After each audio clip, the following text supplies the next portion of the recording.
Akhir-akhir ini media sosial terasa seperti pasar, cepat, bising, dan sepertinya semua orang sangat sibuk untuk menjual opini pribadi mereka.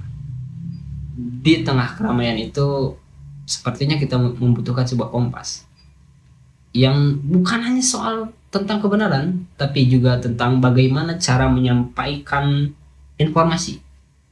Assalamualaikum warahmatullahi wabarakatuh. Hari ini kita akan membahas mengenai bagaimana etika dalam berkomunikasi.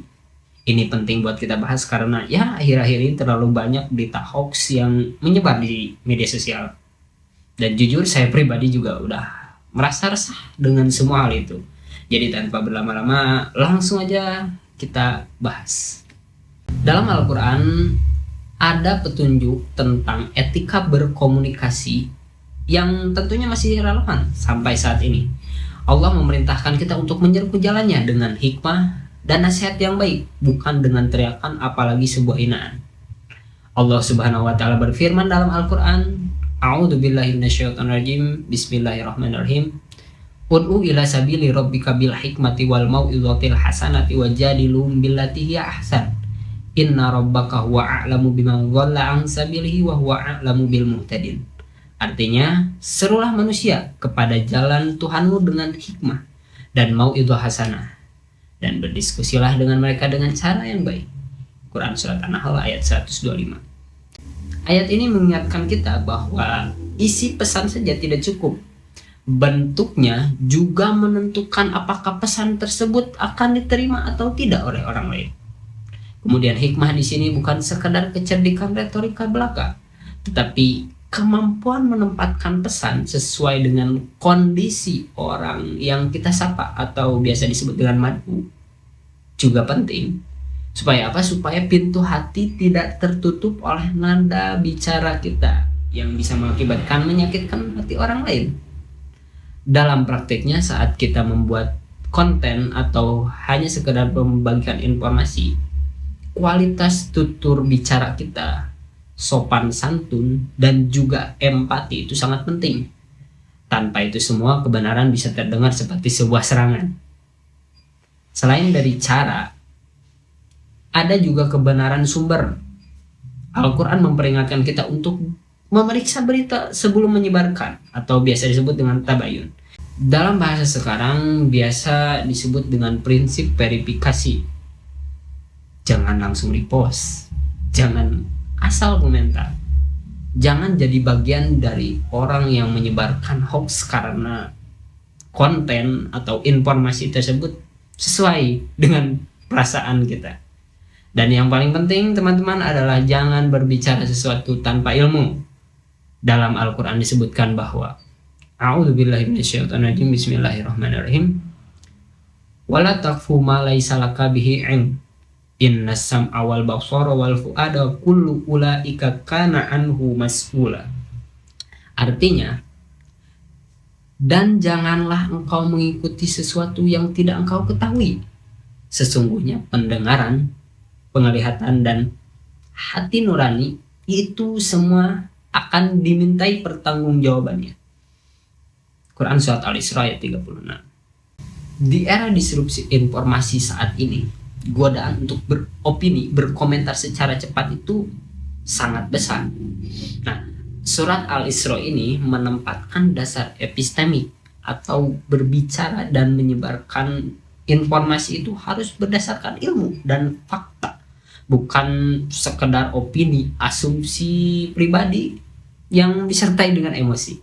Bukan berarti kita tidak boleh berpendapat atau tidak boleh berkomentar. Tapi komentar dan pendapat yang layak dijadikan sebagai pesan publik adalah yang sudah diuji, bisa diverifikasi, dan tentunya bisa dipertanggungjawabkan oleh kita.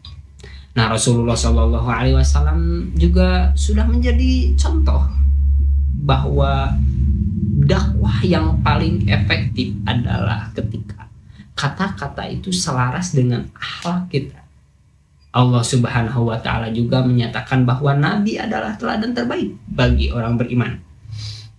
Ini mengingatkan kita bahwa kredibilitas komunikasi itu bukan hanya soal isi konten yang bisa diverifikasi belaka, melainkan juga perilaku dari orang yang menyampaikannya itu juga perlu dipertimbangkan.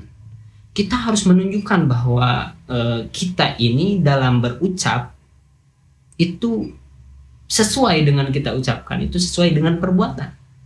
Nah, kemudian dari sisi adab juga ada hadis yang menyebutkan bahwa man kana yu'minu billahi wal yaumil akhir falyakul khairon aw liyasmut.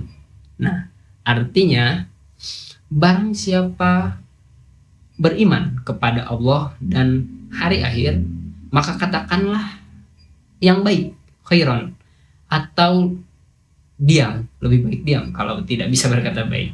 Nah, ini diriwayatkan oleh Imam Bukhari dan Imam Muslim. Prinsip ini sangat cocok untuk ruang digital hari ini ya, karena terkadang diam karena hati-hati itu jauh lebih baik, jauh lebih beradab daripada berkomentar yang memecah atau menyebabkan konflik. Ada juga nasihat Nabi tentang bahaya menyebarkan kabar tanpa verifikasi yang berbunyi kafa bil mar'i kadiban ayyuhadisa bikulli ma sami'a. Artinya, cukup bagi seseorang dikatakan sebagai pendusta atau pembohong jika ia menceritakan segala sesuatu yang ia dengar. Nah, ini seperti sebuah ucapan yang bermaksud jangan menjadi kurir kebohongan karena menyebarkan informasi tanpa memverifikasi terlebih dahulu. Nah, seperti itu. Nah, dapat ditarik kesimpulan oleh kita bahwa dalam membuat konten atau ketika kita ingin menyampaikan informasi, pertama yang harus diperhatikan adalah pastikan bahwa sumbernya itu jelas. Kemudian yang kedua adalah susun pesan dengan bahasa yang santun, yang mudah diterima oleh orang lain. Jangan sampai menyinggung. Kemudian yang ketiga, jaga integritas pribadi. Jangan gunakan media sosial untuk memoles citra agar kita terlihat baik. Sementara kenyataannya ya jauh berbeda. Dan yang paling penting dan yang harus diingat adalah bahwa setiap like, komen, share yang kita lakukan itu punya konsekuensi yang nyata bagi orang lain dan tentunya bagi kita sendiri. Terima kasih. Wassalamualaikum warahmatullahi wabarakatuh.